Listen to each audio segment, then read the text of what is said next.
Hi, Mom. Hi, Jackie. Hi, everybody. This is Jackie, and this is Jax Rose, and this is my mom, Sally. And here we are in Madison, Wisconsin, on our back porch, which has become more and more of a treat. So it's October 2nd. Welcome. Welcome if you're a returning viewer. Welcome if you're new here.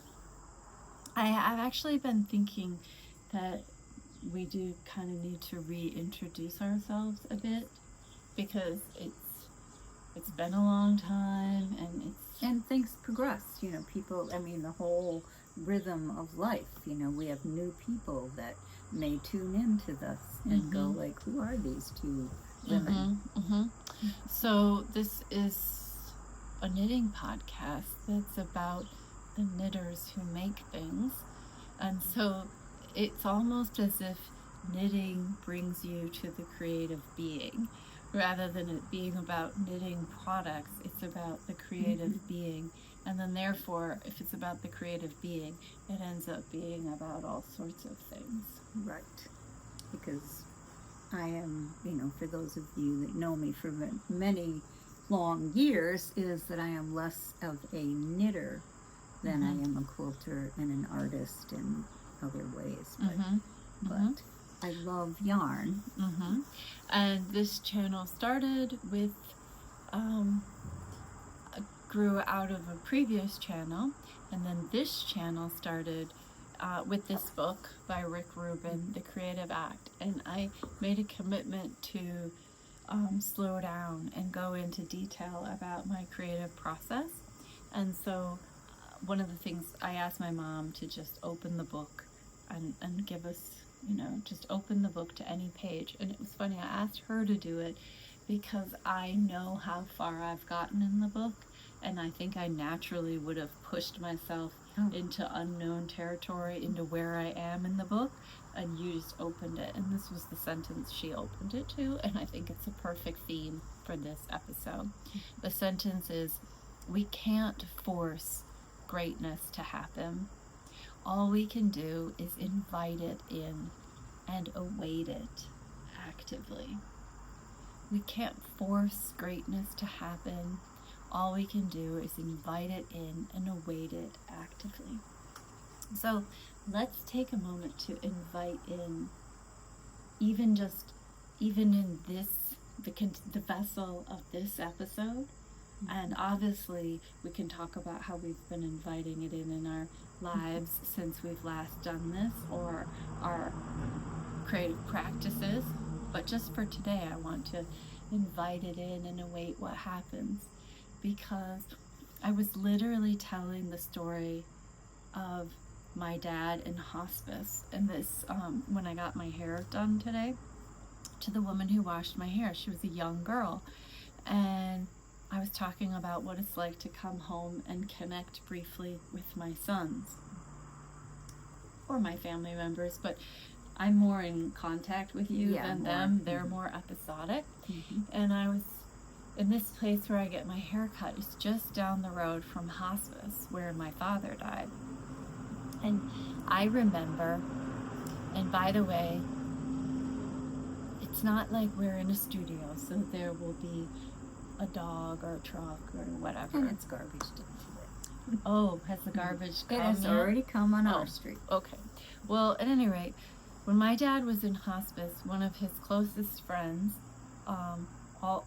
he knew through AA, and this man was Catholic, and he had devoted his career. He was a professor of Eastern literature, and he'd married a Thai woman, and he was fluent in many languages. But at his heart, you know, he would describe himself as a recovering, you know, alcoholic Catholic, right? And he was he had like a twinkle in his eye. He was very gentle, very smart. He had this dark hair, very Irish looking. And you know, each encounter with my father or those people that were visiting him was, you know, was very rich in possibility, like all encounters actually are, if we're not in a sort of mindless taking for granted that we're alive place, but really on the edge of our seats going, this is how I'm spending my time. Yeah, This day. is who I'm spending my time with right now. And he taught me that before he walks into a room, he'd say a little prayer, and he would say, God, let me say what needs to be said here.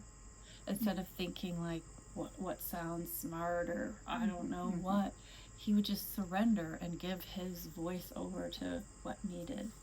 And I guess that reminds me even of these podcasts, because I don't plot them out, because I actually want them to be alive. I don't want to know what we're going to talk about necessarily. They're very... Yeah, that always leaves it on the sort of edge for me. But, I'm always, kind of go like, okay, go with the flow. Exactly, which is very sweet. And like Mom did go with the flow. Right when I came home, I said, Mom, do you want to walk to the library with me? And she said yes, and we marched on down to the library. But anyways, so I was talking to the woman who cut my hair, and I said, yeah, when I see my sons, I want to drop into this place of being able to have an encounter that's nourishing. Like grief, it's not sustained, but it's nourishing. So again, for those of you who are new here and are looking for immediate knitting content, or even just like, here's my FOs, here's what I'm planning to make, this isn't that kind of podcast. Though both of us have years of creative experience and tons to offer, it's not going to be focused on the products. It's going to be focused more on our creative lives and our creative practices. And that may, if that feels right to you, amazing. And if it's not what you need right now, amazing. Amazing. It's okay. It's totally okay. So for the briefest of background, I was an elementary school teacher, and then I started knitting heavily, and I knit and I knit and I knit and I knit, and I had a podcast with a friend, and I was introduced to the whole world of all this big world. Yes, this big world, and it was all like expand, and new, right? And everything was in a tasty morsel of adventure. Wonderful, wonderful. And that is beautiful and not sustainable. So in mid-practice, it takes on a different rhythm. And that's the rhythm that I suppose I want to talk about today. And also, just in the biographical, I have lived in Madison, Wisconsin with my mother from birth. Yes. More or less, lived in this town. And so I just moved away, fell in love and moved away, and so now I just come back and visit little treasured visits. And so part of what I wanted to talk about that was my sort of background. I don't know, do you want to introduce anything about you in case somebody's brand new here?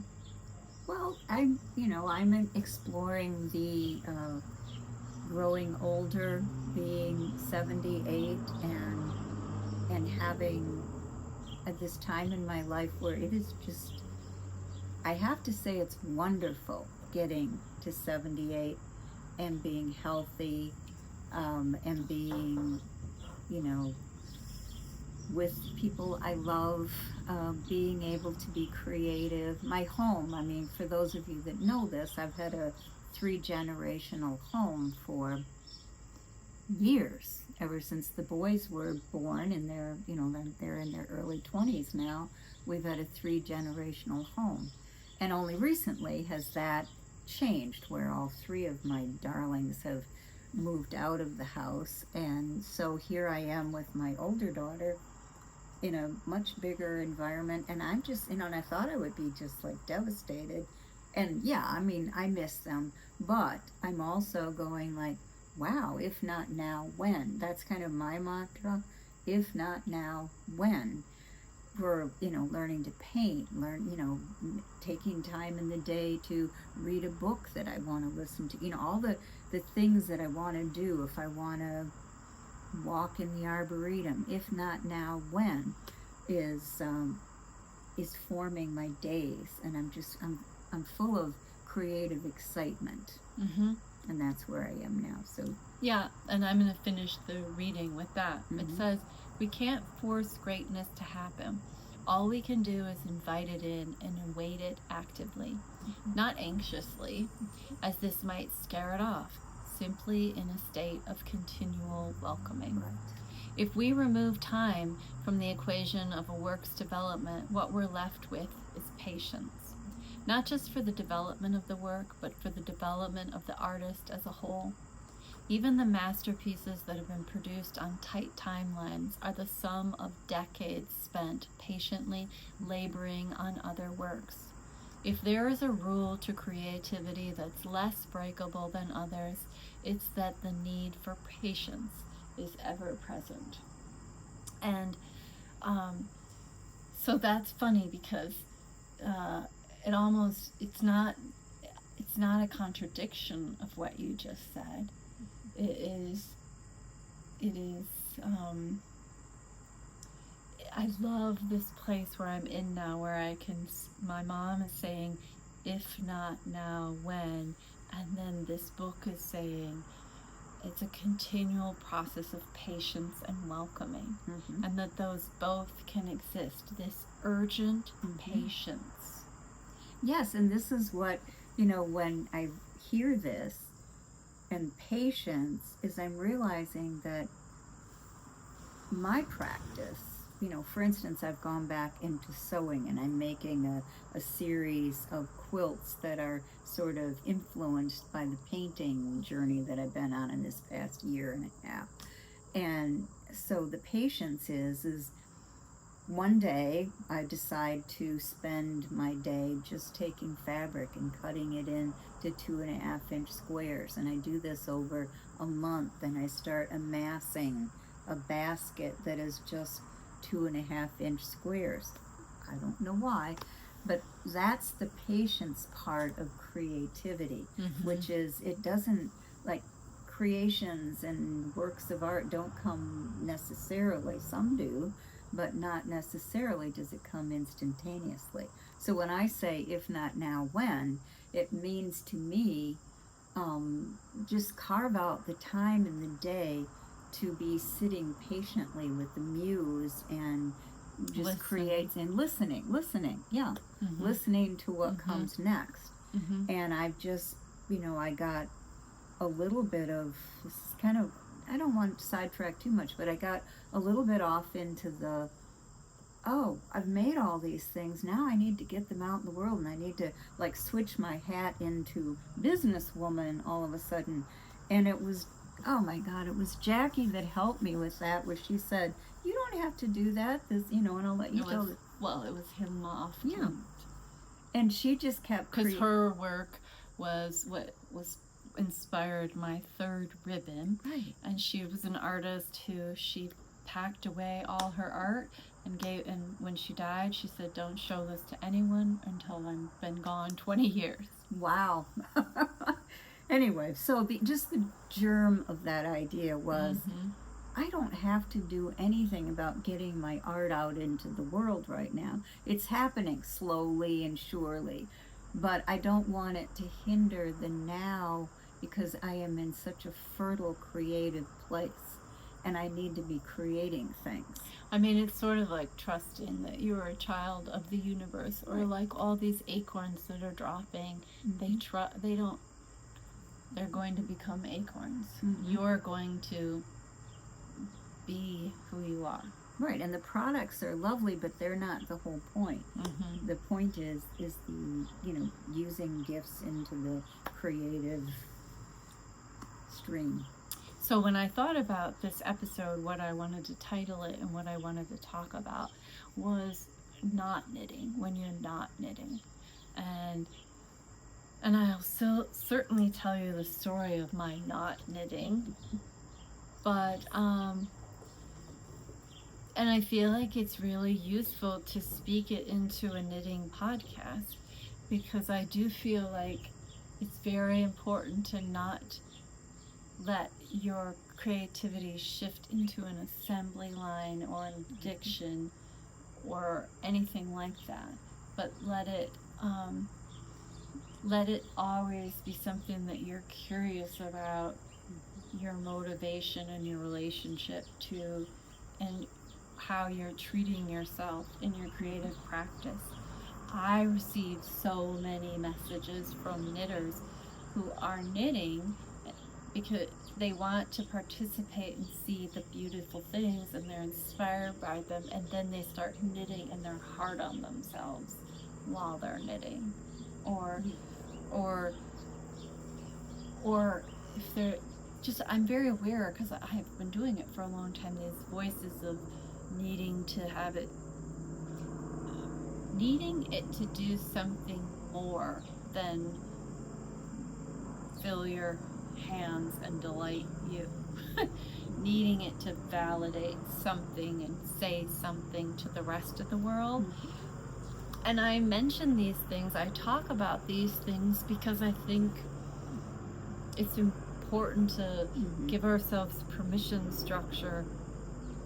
I mean, knit any way you want, of course, like but for me, it's definitely a spiritual practice.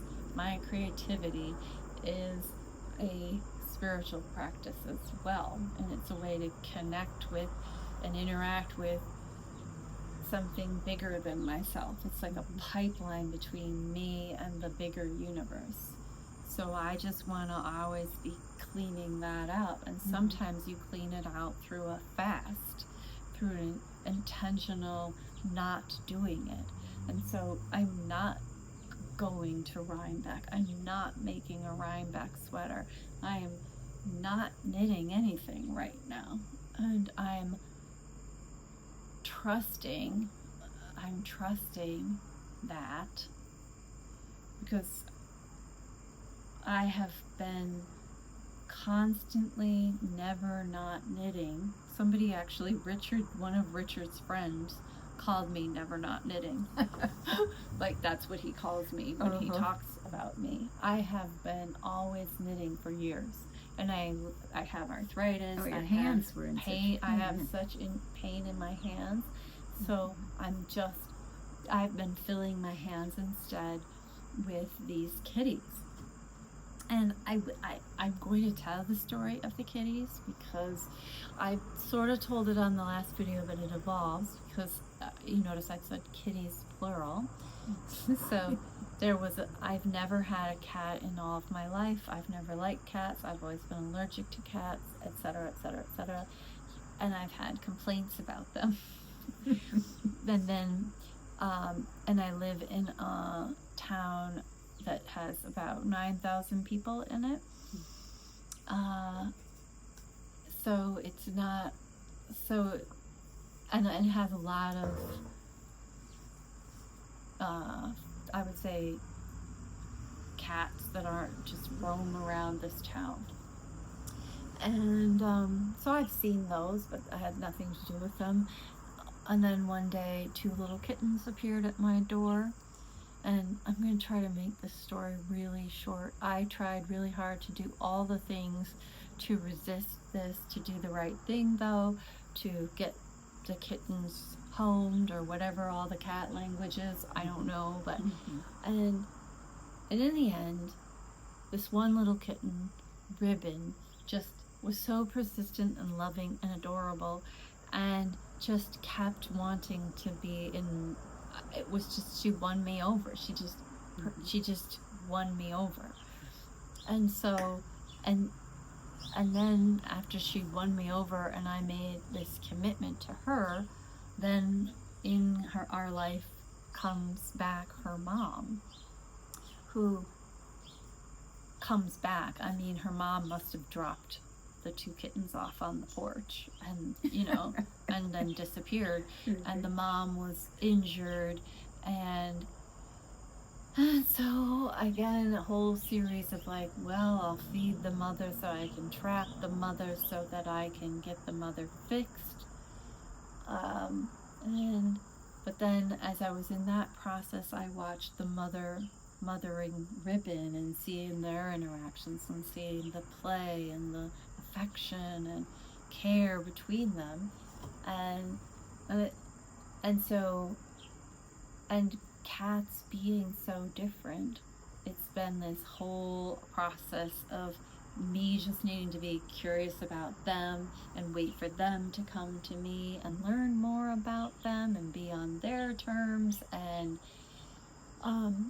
it completely mirrors for me this dislocation I have from living in one place my whole life to living in a new place, or having adult children now, even where I need to like not treat them like dogs, but treat them more like cats and let them come into my life when they want and have a high quality interaction, and then let them go do what they're going to do and trust the universe.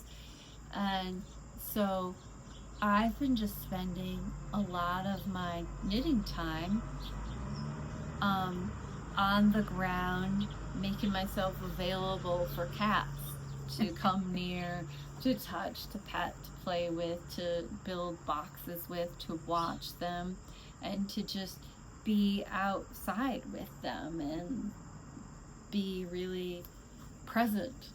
Like, I'm in this, like, and it feels like a cat healing, literally, just laying out on my porch under the stars, and then this scared, injured mother cat comes and lays on my belly and just lays there and purrs, and she's very skittish, but there she comes, and it's like that. And if I were knitting, I wouldn't be available, it would be like, she'd be in my way. And so there are ways to obviously knit around cats and all of that, but this is what I've been doing.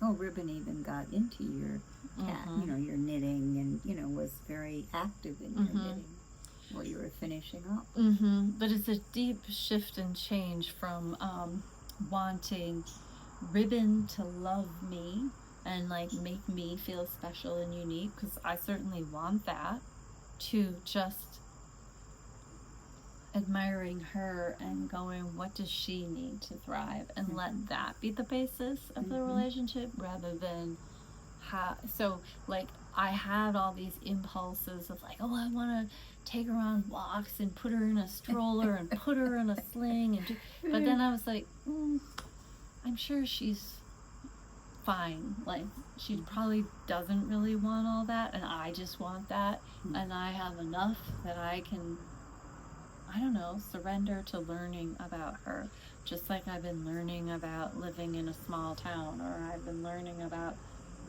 gardening and learning about living and cooking and learning about gardening.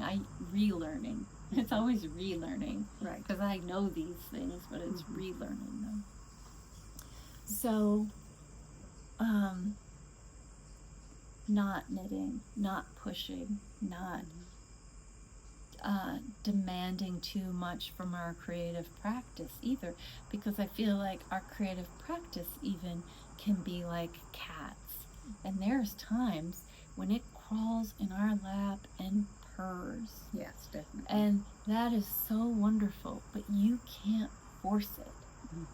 It has to be an invitation, and you have to lay the groundwork for that to occur. So I guess I feel like this episode is, I have one finished object to show you, but what I'm trying to make room for and talk to you about in this space is just that I want the project that purrs, which means I have to wait for it too, and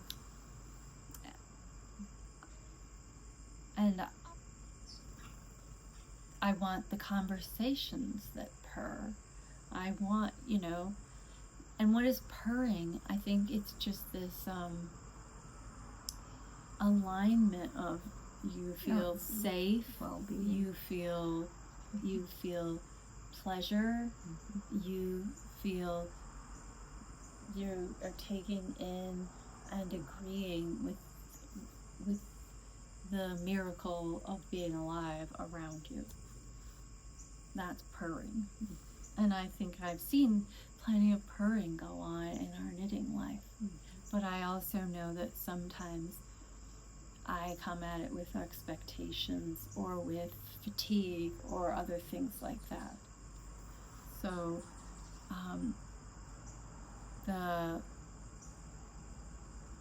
the way to is the way around that is not to force it and to invite it and actively await it. That's the theme. Not to force, to invite and actively await. And I will stop talking and give you a moment, but I just think that's very kind of counter consumer culture, because consumer culture, God bless it, it does so many amazing things for us, but it says it's all yours immediately. Like, that's its main message. Right. That's its, like, it's sugar, it's caffeine, that's its hit, is you can have it all right now. Well, and I think the makers community, by and large, understands that the pleasure and the purring come in the process of the making and the slowing down, and that it's not something you can get instantaneously. I mean, like, I look in terms of a quilt, for instance, and I can go and buy a beautiful blanket, which I love, you know, there's nothing wrong with a beautiful blanket. But if what I want to, and where I'm at right now, pass along and make for those loved ones that have moved out of this house, I'm in this process of making 3 different quilts, I think. I might end up making 5, I don't know. But at this point, fabric that was falling in my arms when I went to the the Wisconsin quilt show, a lot of fabric that fell into my cart that day was fabric that just spoke about Lily, you know, because I was processing Lily in Tennessee and the change that's meant for me, because Lily is like sunshine, and it felt like the sunshine moved to Tennessee, and I had to discover that, oh, the sun is still shining here in Madison, and it is. And we're working on a different way of relating. But that time when that was a month ago, I was dealing with the missing her. The fabrics just fell into place that were her colors, her bedroom, her vivacious, gorgeous paprika, spices, you know, just very, very beautiful color. And so that's what started me cutting 2.5-inch squares, because I was, you know, I don't know how to explain it, but it was just like what was available to me then was the trip that she and I had taken to Blue Bar to get, I can't even remember what it was. I bought her a sewing machine, so she was out getting the things to make a sewing kit. And we both purchased fabrics, and we laughed because we purchase fabrics and we never know, you know, like she's not even really sewing yet, but yet she's in love with sewing. So it's like her process will eventually involve creating something with fabric, I have no doubt. But anyway, where I'm getting to is that I just, the maker in us is that pleasure in the actual making of it in the here and now. And what a gift it is to have that creative spirit flowing through. I mean, I think what you described, though, isn't just the here and now. What it is it's it's almost like a consummation of the past in the here and now. Oh, definitely. And you know it will have a life in the future, so it's very like it's creating, yes, a it's thread. Paradoxical. Yes. It kind of like arrests time as just linear time. Mm-hmm. Well, because I think a couple of years ago, I was really entrenched and enjoying so much working with the fabrics that I had gotten through the women that were making things in the 30s and the 40s of last century, and working with their fabrics, repurposing them into my own work, and discovering my great grandmother Johnson, and doing, you know, that kind of passing it forward into the next phase.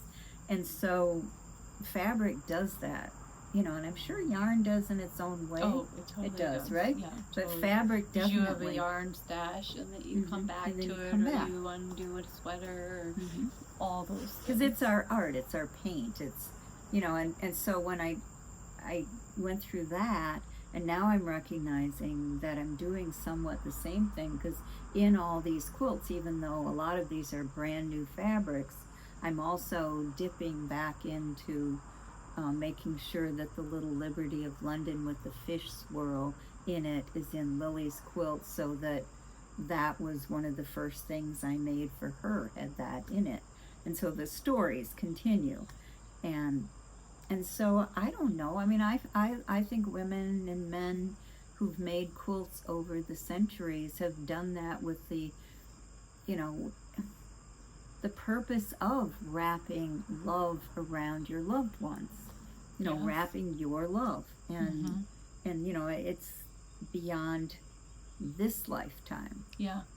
Well, I remember talking, I had a student who was in a theater production and singing, and she was an absolute, like, star on stage in a way that I hadn't known from my classroom.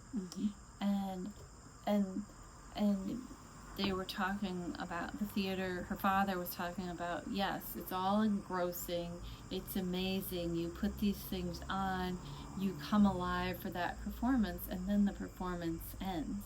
And there is this sort of like, you have to like start over. It's like very much like this death, birth, rebirth cycle.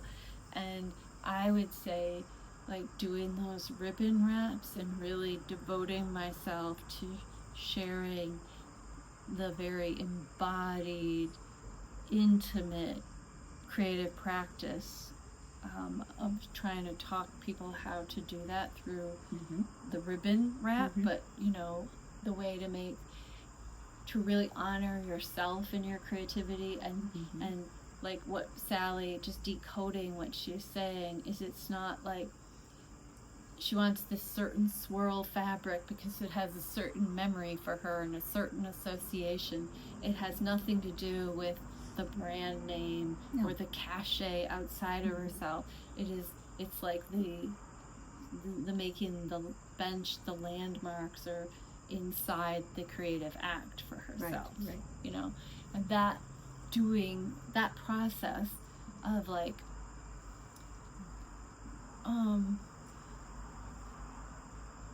I don't know, I guess it would be like planting yourself in your work so that your work will be harvested and be something like almost like a velveteen rabbit. It's made real because you put so much of yourself in it. Well, and I had another experience just this past week where, you know, Joe, our youngest, who's moved out into his own apartment, came home and he said, Grandma, do you have any quilts here? And it was so sweet because just, I think 2 years or so, it was 2 years ago, I made him a quilt, and yet I didn't give it to him, which I'm glad I didn't give it to him, because it was a guy's kind of college place that he was in, and I thought, yeah, this isn't quite right. But the young man that came and asked for a quilt, it was so nice because I said, why, yes, I happen to have a quilt I made for you. And I brought it out, and he just loves it. And so there it is. He's gotten his quilt. That's wonderful. Mm-hmm. That's wonderful. So, so this is a shout out to those like fallows. Right, and I guess, yeah, that is so true because it is creativity in your life it's a river, you know, it kind of flows and it has its ups and its downs and it has blockage and, you know, that whole thing about, and, you know, and there are times when it's just time to just stop and listen and do something else. That's been a story in my life as I've recognized that I've made so many different things and practiced so many different methods, and there are times when I'm not doing anything other than, you know, I mean, the usual creative, cooking and, you know, cleaning and walking and being with friends and all the things that life entails, but not necessarily creating. And when, you know, because I'm dealing with this process of the house changing so much, and Jackie moving out, and Lily moving out, and Joe and Heron had moved out a couple years ago, it's that sorting through their things, kind of moving things around, and like I had to take so many of your knits and that, you know, because you haven't taken everything with you, and I had to box them up in order to make room for my, you know, my new sewing idea, and reclaiming my sewing room, which had been Joe's closet, you know, it was, it's had many stories in that room. But I felt such a, I don't know, a love and an appreciation of you and your creativity because there's, I mean, I just wanted to like grab all these, you know, I took several sweaters, several shawls, little, you know, things that Jackie has made over time, and I thought, I'm just going to put them in my closet for the time being and enjoy them. But they make me feel so good because just the half and half, you know, triangle shawls are such incredible works of art. In the time that it takes, life passing through them, they hold such magic and such story, and they feel so good that, you know, that's what I wish for everybody that's listening is, you know, just enjoy the process of your making while you're doing it. Well, in the past, we would say these things like, wear your knits. But a different way to say that, because I feel like that's sort of, it could teeter on the shame spectrum of, oh, you're not wearing them, you make things, you don't use them, you've done another thing wrong, or something like that. But what I'd like to say about it is to receive your own creative practice, like in these times. So what you're saying, and I would think it might be really nice for me to do, is go through those knits again that are here, and encounter them again, just each one fresh or whatever. But even or not. Well, I don't even know that I feel like doing that. Yeah, but you've given so many beautiful knits away. I mean, an amazing number of knits away to when the time comes and the person is there that you love and you care, and you go, you're going through something right now, and there's nothing more wonderful than wrapping up in cashmere. Right. Well, yeah, I did literally just give a half and half wrap to a friend who's going through chemo right now, and this would be, I guess, my second chemo half and half wrap giveaway. Because for chemo, I can speak from experience. That feels wonderful. I mean, Christy sent me a beautiful shawl when I was going through chemo, and people that, you know, if you know, you know, and that just, there's something about, you know, like a half and half wrap is perfect because you're so cold, and it just feels loving. So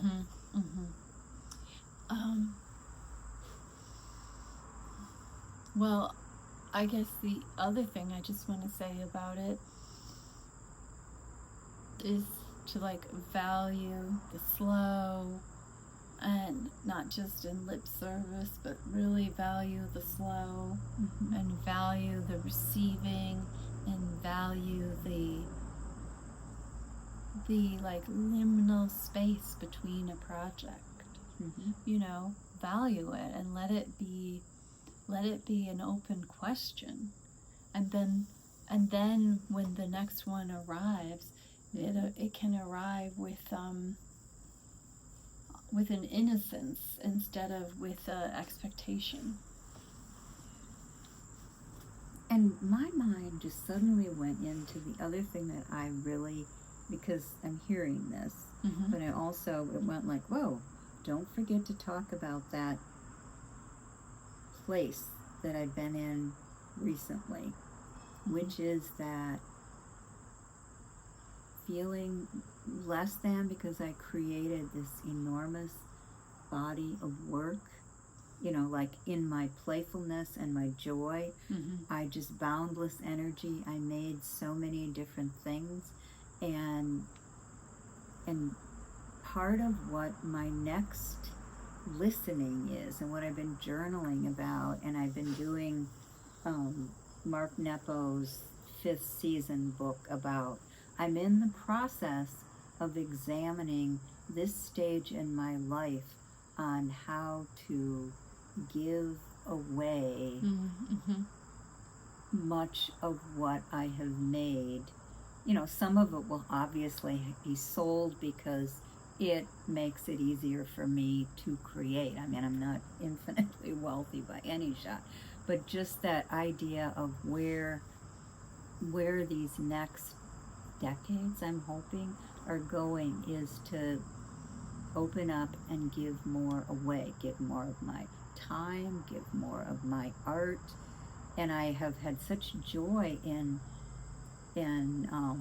you know, like my family, my extended family are happy with the art that I've given them, and it just makes me so happy. And I also want to extend that to other people, and people have asked, do you sell your work? And I do, and I want to. I just don't want to get bogged down in the figuring that out. So I'm waiting for someone to come along to be my agent. That's what I'm putting out into the universe, is I really need someone to come and help me with that next project. And that's the risk for me, and I know there's somebody out there. I have several people in mind that I can say, hey guys, we need, and it's not my family because they're busy. I need somebody else, but I'm open, and I guess that's my next leap, is to listen to all this, but not be afraid of what the next challenge is. Well, I mean, really, if we're really trusting and surrendering, the next challenge is just the next lesson. Yeah, that's what it is. And really, I think I'm going to grab this list, because I will say another thing that I've been doing in absence of knitting has been reading, and more reading. And I love to read.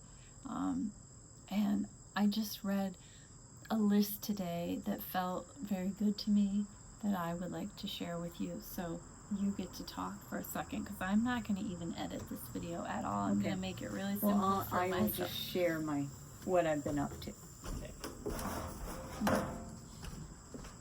Because I have shared with all of you over time my painting life. I guess you have to get that back a little ways. That started with learning how to watercolor and making stacks and stacks of watercolor, and then having the eureka moment that, wow, I've created my own paper, my own fabric, 100% cotton fabric, and cutting them up and just exploding into the creativity of making paintings of those, like paper quilts. So now, and I've already shared that, but what I've been doing lately with my little 2.5-inch squares is just making many renditions of these, because wow. But these are the lily colors and the things we've done together. So that's where I'm at right now, and just pure bliss and joy at being back into very basic quilting and not knowing where I'm going with it. I love that. Did you show this too or not? I showed them that because that's kind of where. How do these relate?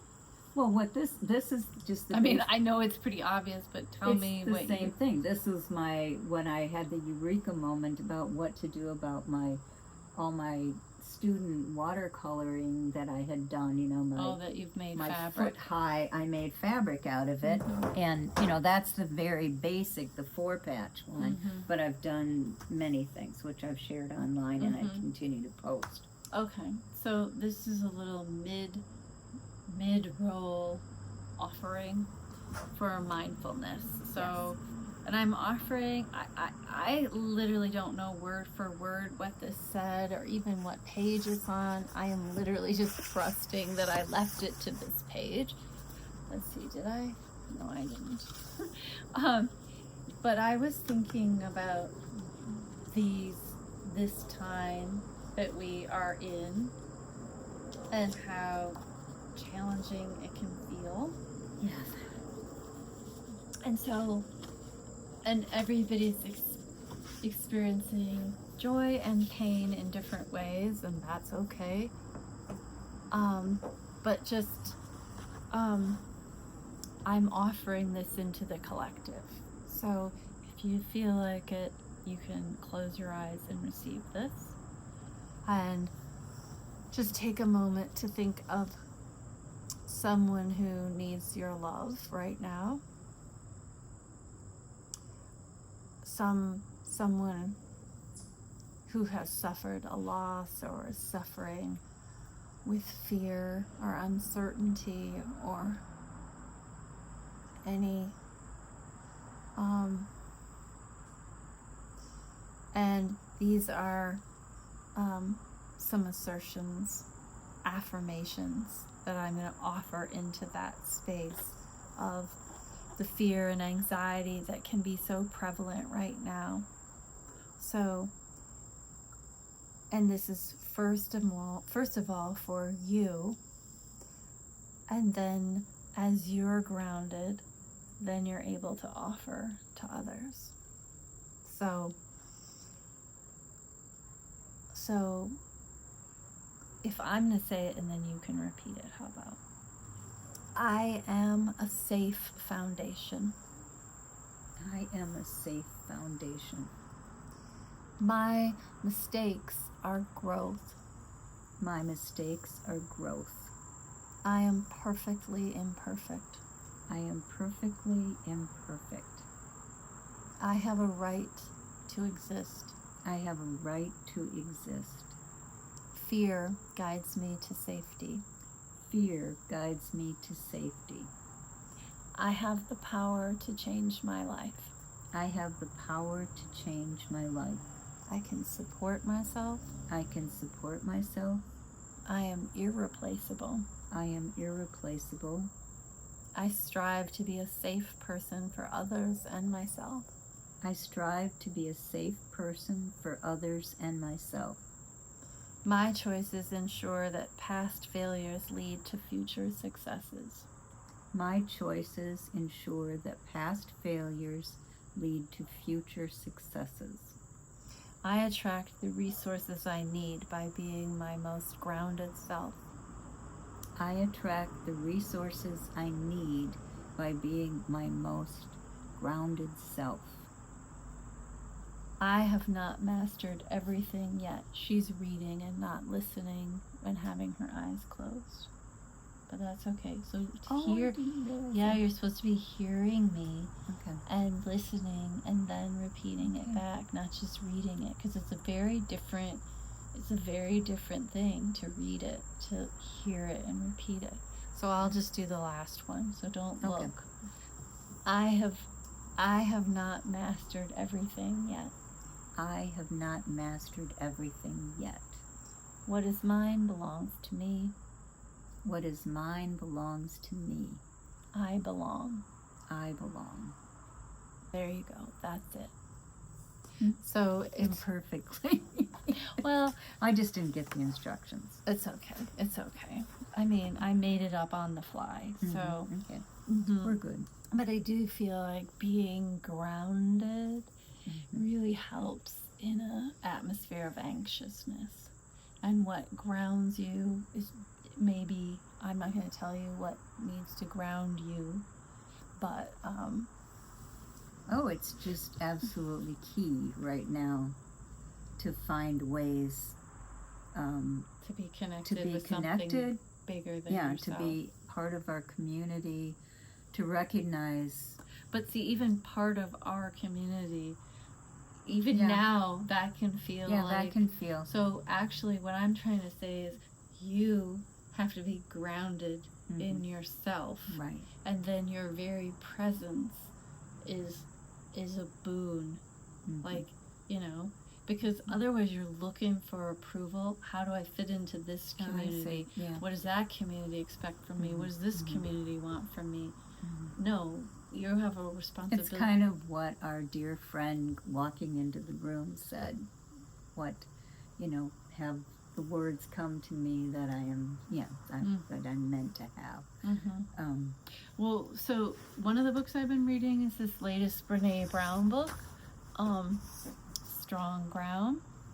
And one of the things she talks about, and I know this from experience doing the podcast, is she had this little section about what it is to be a athlete, a performer, and that they model, I won't be able to find it, they model a vulnerability.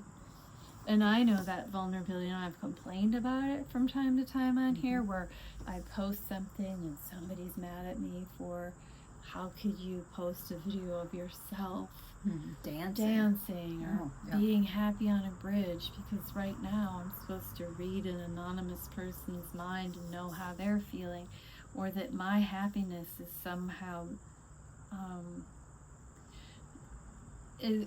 I've even read things about me where I obviously don't know what it is to suffer, and it's just a complete assumption on their part, and it's very cruel and awful. And yet, I mean, I get it, it's the medium that we're in. I'm going to read it. I found it too. It says, performers are people, and the one thing we all have in common is straddling the paradox of being vulnerable enough to confront the world with our art, our tenderness, and our openness, while at the same time being tough enough to know our wholeheartedness won't always be received or returned. That's not solely the performer's dilemma. That's what it means to be human. That's where the thrill of victory meets the agony of defeat, and you don't have to be competing in front of the world to experience it. You can just as easily experience it at your desk. And so, for me, what I've been reading, In the Absence of the Ordinary, Soul Work for Times of Uncertainty, The Prophetic Imagination. There was an amazing On Being podcast about Walter Brueggemann, and then this Richard Rohr book. And on my Patreon, I've taken to reading a chapter out loud and reading to people. So they can So I love to read, and I feel like when I read out loud, I immerse myself in the words. I see them, I say them. It's completely different than just silent reading, and I feel like I'm connecting with my knitting community while I'm not knitting by reading to them. And everybody loves to be read to. Well, not everybody. Not everybody, but but I've worked like around that. Bedtime stories. Oh, for sure. Yeah, for sure. And for me, I've always read on this podcast, and I guess I'm kind of nearing, I want to show a piece of knitting, and then I want to close with a poem. Yes. Okay, so I do have one piece of knitting. I saw Isabel Kramer's Bao Bao test. I saw her working on it on Instagram, and immediately I thought it was the smartest timeless design. I thought it was amazing. And I just went into my stash, and I have so much yarn. And it's funny because I'll just say this in a preamble. I don't, some of my yarn is just balls with no tags on it. So this is just yarn, you know, but I immediately made it, and it's super simple pattern that looks like stranded color work, but it isn't. Ooh. So you don't have to carry, you know, it's just one color at a time. That kind of knitting, I forget. This? Yeah. This is just, this all I have to do is knit and purl. Oh, wow. Yeah, there's, you know. So it's at my level, I could do this. This is at your level, but it's so graphic. Mm-hmm. So I just think it reminds me of your kitchen. Totally. And then I added, I just followed the pattern. So then there's a third color right in here. But this is the Bao Bao, and it was a complete delight to knit. And it was, you know, I did start my very first version of it. I used spin cycle, but it needed, for me, the high contrast was everything, and the color story. If you follow me on Instagram, I have posts about the color story and whatnot.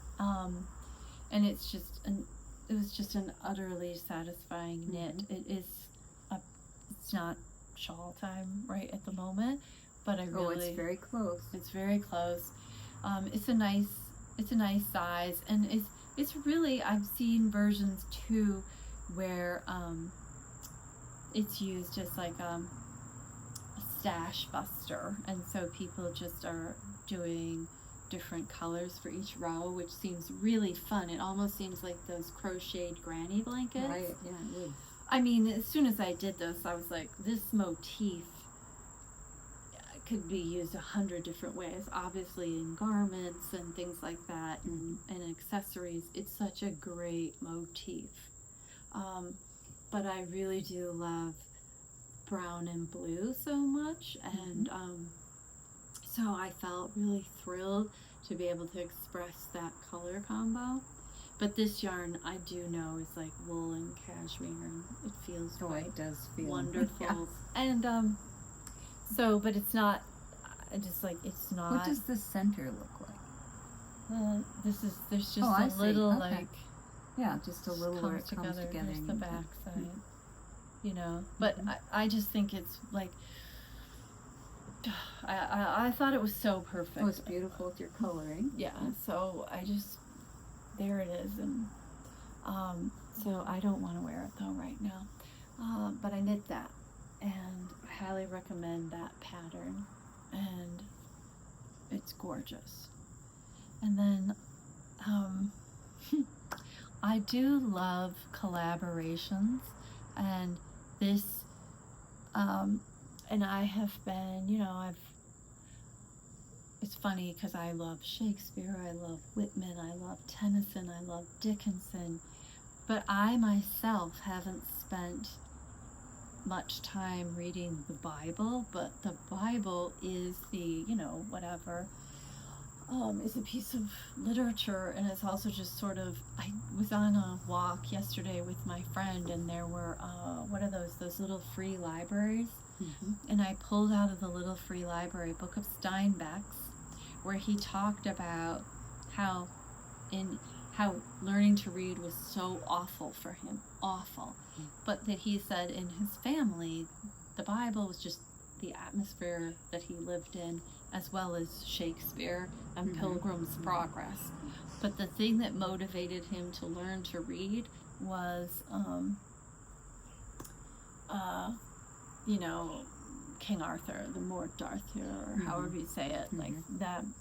And an aunt had given him the book, and it's kind of like Harry Potter back in the day. It just totally unlocked language for him, and paradox, and that he said like that cleave could mean both, you know, to break apart and to hold together, and etymologies and different pronunciations and all of that stuff. And so anyways, And I have been recently reading the Bible, and it's so, I've been reading Milton, I've been reading all these books about prophets, and it's been so, as a poet, to discover things that I'm already familiar with, but to see them right there. It's been, or like to see the words and read the words and have it be so intimate, because there it is. Anyways, but I've also been a teacher, a public school teacher, so I've been very, like, I have a very strong desire, and also from being raised in 12-step programs, like how people want to encounter the spiritual is their business. So right. I always say this when I'm sharing these sorts of things. This is what inspires me. I'm not forcing it on you. Oh my gosh, how lovely.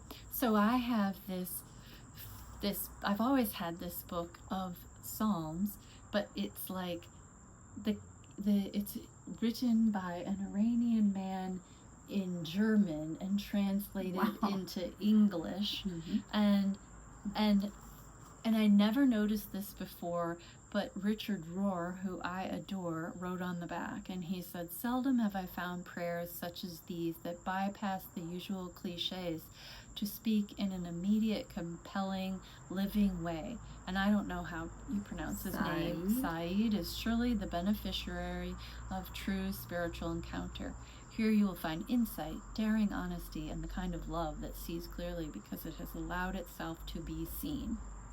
Well, I didn't know he loved this book. I just have always had this book. And I picked it up to go, I love opening, and going, what are we going to have? So, and I just think, even though this uses words, so I'm going to say, like Lord and God and beloved, and these are the words mystics use to point to something bigger than themselves, to point to the mystery, to point that you are not the origin of all things, you are a tiny part of it, and to connect. I mean, I feel like this is, at least I can say this for myself, so this is why creativity for me is one of the pathways to something bigger than myself. And he says, this is what I open to. This is, I don't actually know how this relates, like if this is his translation of Psalm 66 or not, but this is his creative interpretation. Lord, let us be lovers, even if our knowing grows and reduces the truth. Look, O Lord, both the heathen and missionaries fall into the grass and grow no more. Of course, we have a plan. This always happens in my readings. So there's a siren or a plane.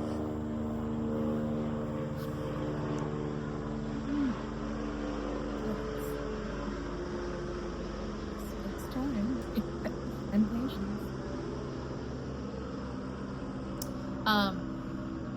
Angels run about on the metal window ledge, proud of their uselessness, and proclaim new gods. Angels run about the metal window ledge, proud of their uselessness, and proclaim new gods. I'm going to read it one more time because that was distraction. Lord, let us be lovers, even if our knowing grows and reduces the truth. Look, O Lord, both the heathen and missionaries fall into the grass and grow no more. Angels run about on the metal window ledge, proud of their uselessness, and proclaim new gods. What I love about poetry, what I've always loved, is it's not telling you what to think. It just lifts up the mystery of being alive and says, look at this utterly unfathomable, vast world that we get to be a part of. And here, I'm gonna poke that. And so that's why I'm not knitting right now, is I'm not trying to control my knitting. I'm not trying to control the people in my life or the animals in my life. I am trying to receive them, witness them, and be able to hold the tension between doing and not doing, between listening and silence and what comes next. But I feel like the work right now, the fundamental work, is being able to be grounded enough to hold the tension of these times so that you are strongly rooted, so that you can be okay. And that's my wish for you, is to feel okay, to feel loved, to feel inspired, to feel connected, but to feel connected right now. Where you need to feel connected most, I think, is into your being, so that you are strong. Into your mystery. Like into your what happened that this being happens to be right here sitting next to this being, and you know, the whole mystery of how we all get this perfectly imperfect time here and now. And you know, the mystery of that, you could just sit and ponder all day if you wanted to. You know, I mean, it really is. Well, see, because like even part of me, like, I hate that I read that too, and I don't exactly know. I always like it when things just match up and make sense and it all comes together perfectly. But when I opened it, something in me said I'm going to trust it, and I'm just going to read it. And like everything about it went wrong. Like it got interrupted, whatever. But really, maybe more than anything, it's just the trusting and the vulnerability. And well, what I kept saying, you know, when you're doing that, is it's just one person's through two translations. If you go that's at it. true. One person's through two translations, just describing a moment in their life. It's like if you pause and you look at shadows of a tree branch falling on the pavement, it's a work of art that's just there for that moment. You know, and that's kind of what that is. Well, and their relationship isn't static. It changes, and it is like they go toward it, and then it becomes something else, and then they get a new insight. So there's this and this is what I resist, and why I take some time off and away when my creative practice starts to feel like an assembly line, and I know exactly, and it meets, you know, and there's no magic anymore, you know, or it's competitive and frenetic. I can't, you know, so uncertainty, not doing, those are okay things. So what I'm wondering is, for me, is that idea of setting intentions. And you know, what I look at is, and in both of us, this past year has been an incredible year of flux and flow and change. Change has been a constant through there. Learn, you know, I mean, it's just been a wonderful year in so many ways from that point of view. And now going forward, setting the intention to be open and willing and taking those pauses, but continuing that growth into the next. You know, like we're on the verge of this fiscal year, I guess you call it, when you're in October. It just feels like there's a lot of possibilities coming up, and my intention is to continue to practice taking care of myself and being aware of what it takes to be taking care of myself, but to also be a vessel of change and a vessel of giving and love for those around me too. You know, just to keep, you know, that I think my time now is to, I don't mean like, you know, it's like impending any time now, but it's, you're just in that season of life. I'm in that season of life of just going like, wow, I am so grateful. You know, you have those, you know, those conversations you have with your younger you, and I'm just realizing that I'm really grateful to be the me that I am right now. And she had to learn all kinds of stuff, lots of it the hard way. And, you know, there just is the way it is. But right now I'm looking at it and going like, wow, I got to hear, and I can really appreciate the beauty and the fragility and the, you know, all the paradoxes, I guess, is that life presents, and I can be here in this now. And it just feels like a wonderful awareness and a wonderful opening into whatever's going to be up there. But just, well, I have to admit, I was listening, but I was also thinking while you were talking, which is bad, about your future self, your past self, your present self, and all of the discoveries of physics, that time is folded on itself. And like, you could do a meditation like we did the other day, where your future self is already existed and is welcoming you into this moment as well. I know. Or your ancestors are, or what, that it is not this straight line, and your projects are already made and are just waiting for you to discover them. I mean, who knows? I'm just, you know, I mean, it's like all these things are possible. I was sitting or not impossible. Yeah, I was sitting at my sewing machine while you were off getting your hair done. And, you know, I just love my sewing room now. But I was sitting there and I'm looking over at this new corner that I have, this new window desk and chair. And I'm going like, wow, this is, I've never really thought about it. But I have my mother's chair, which she loved, you know. I have a pair of those chairs.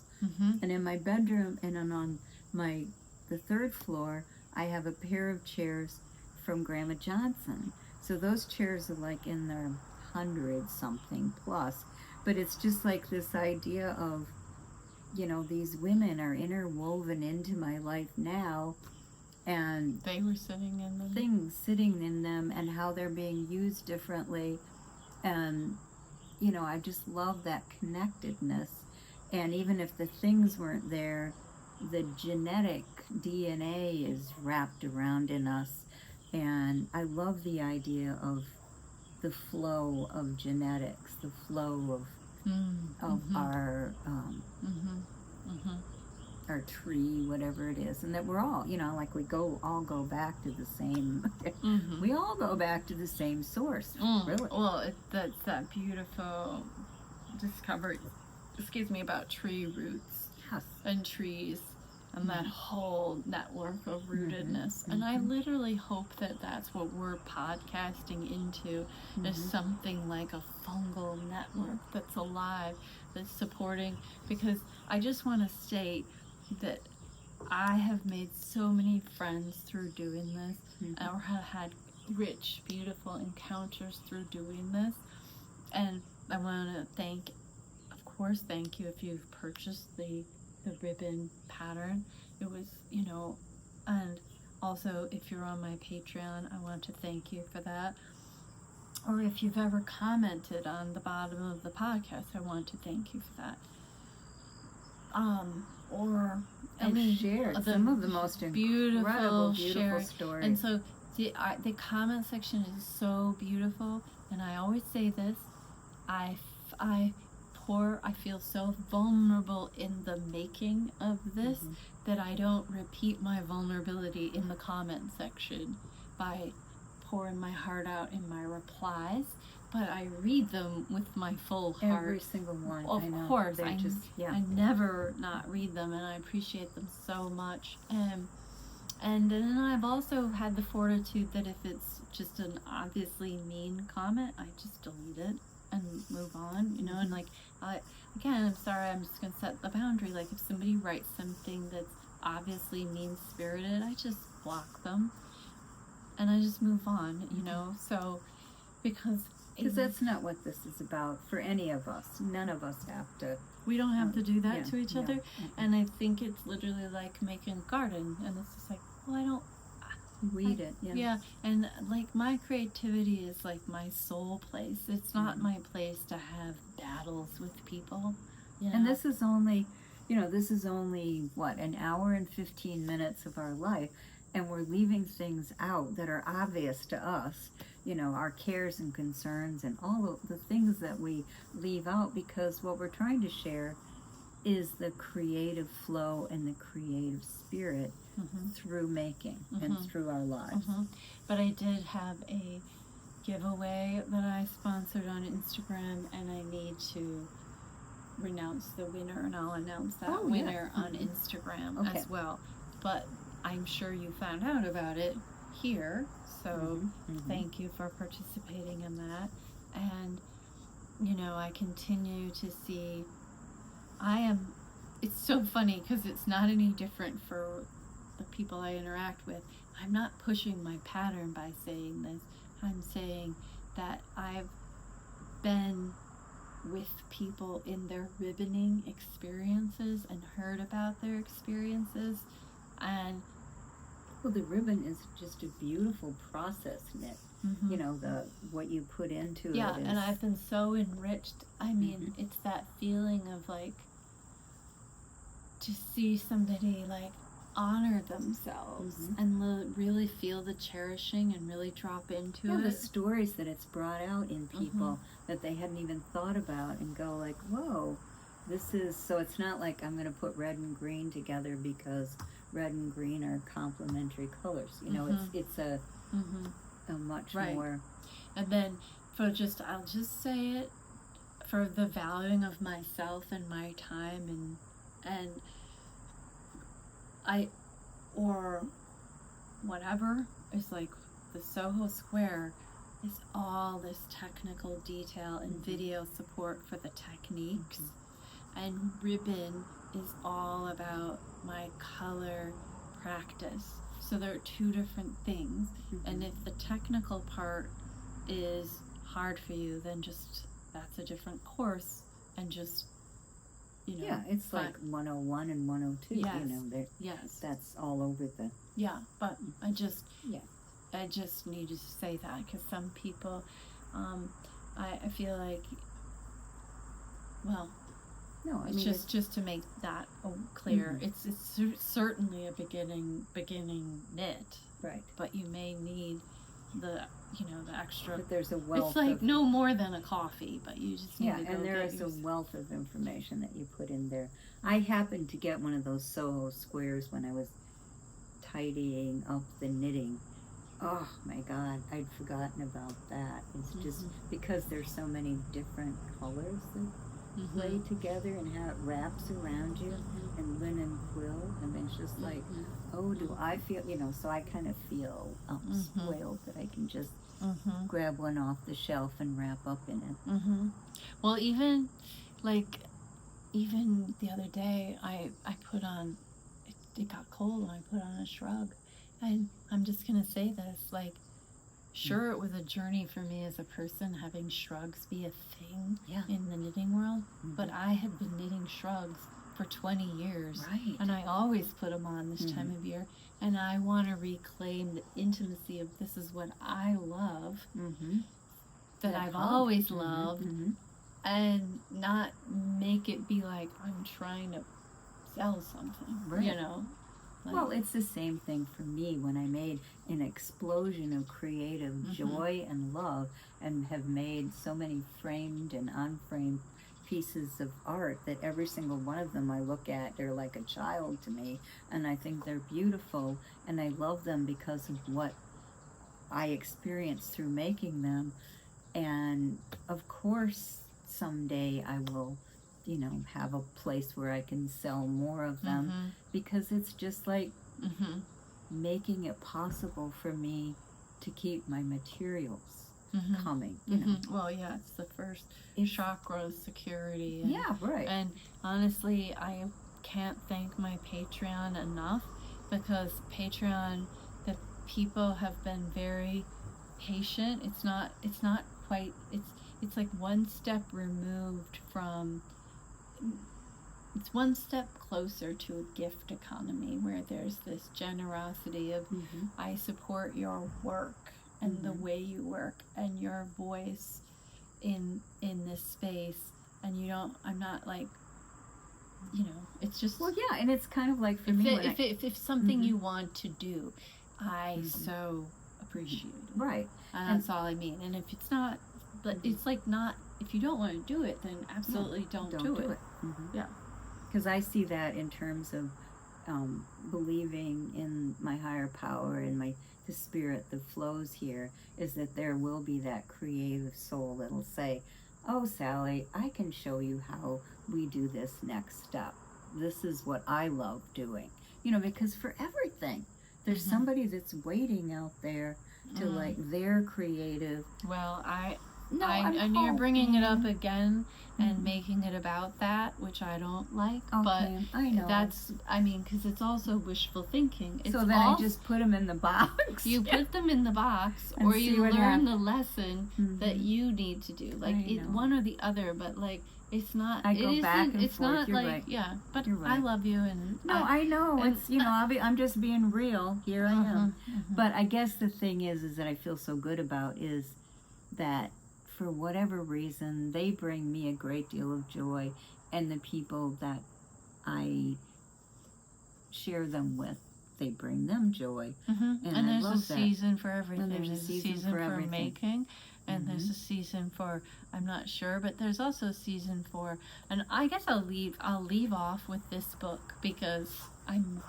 Yes. this is the book that the list came from, is The Prism, Mm. and it's a book about 7 steps. I know, it's 7 steps to heal your past and transform your future, but she's an intuitive, and her story is so amazing, and you don't have to believe it all or anything like Mhm. that. But what I love that she said is, she definitely presents everything as like, this is actually, here's your opportunity, Mhm. and you'll keep getting it. Like Uh-huh. in order to grow, the first person who's gonna show up is Mhm. your wound, which is, or whatever, and you get to decide, like, because if you put them all away, let's Mhm. just talk about it, you're gonna stay in a place that's comfortable, and that's completely fine. Mhm. That's completely fine. If Mhm. you don't want to work, it's completely fine. Mhm. But if you decide to do something, you'll learn, you'll grow, and the space you take up will be slightly different, and you might become that person who has good advice because you lived through the experience of doing it to pass on, and you might have that wisdom Mhm. for other people because or whatever. It does feel like it's just close. It's just something to learn. It's a skill set. Yeah, and you just shifted into like surrendering to, what do I have to learn here? I mean, I'm saying this like I'm in the same boat. No, like, I know. That's what I'm saying. This is, I- who knows what this year is going to bring. But like, frankly, everyone is in that boat. Yes, everybody. Everyone has to learn Everybody. something. Yes. Nobody's got it all Yep. figured out, Mhm. and somebody who's good at this isn't good at that, and that's the way it goes. And sure, it can be times, like, it was so funny. There can be times where it's somebody else, but also, like, there's this beautiful thing of also just accepting this is the way growth looks. It's like, it's resistance training. And but to love yourself Right. in that. Well, and to be patient, which Mhm. is what we talked about in there, and the patience of going through these growing pains is what they are. They're growing pains. Because more than anything, I always want to keep growing, Definitely. Definitely. And growing, final statement, is sometimes not doing the same thing and just stepping back and re-looking at it And so that's what this is, the whole Yes, permission yes. structure is when you're not knitting. Yes. So thank you. Yeah. Because this has been delightful, and I've been thinking of, Oh, I'm literally going back. I'm not trying to cut you off, but I'm literally going back to this is for us. And if definitely. nobody watches it, Mhm. fine. Right. Like I have totally given up any idea that I'm a peach for everybody. No, I know I'm not. Me either, because Mhm. it's always that little voice up there, like who would want to sit and listen to us? And I, love you, bless you, for those of you that do. But yes, this is for us. Just to honestly to sit and be in your company is a total blessing. So, Yes, and I feel the same way. Yeah. It is wonderful. I love when you visit. Me too. I love when you visit with us. So thank you for sharing this time with us, and let us know about. I mean, I'm not telling you what to let, but But we just wish you the best. yeah. And Wish if you you the best. feel like sharing about a time that a period of non-knitting or your fallow, your period fallow, and what it led to, or where you are now, or even like what's fallow in and of itself, like it doesn't have to lead to something. Yep. Okay. Thank you. All right. Take care. Bye-bye. Bye.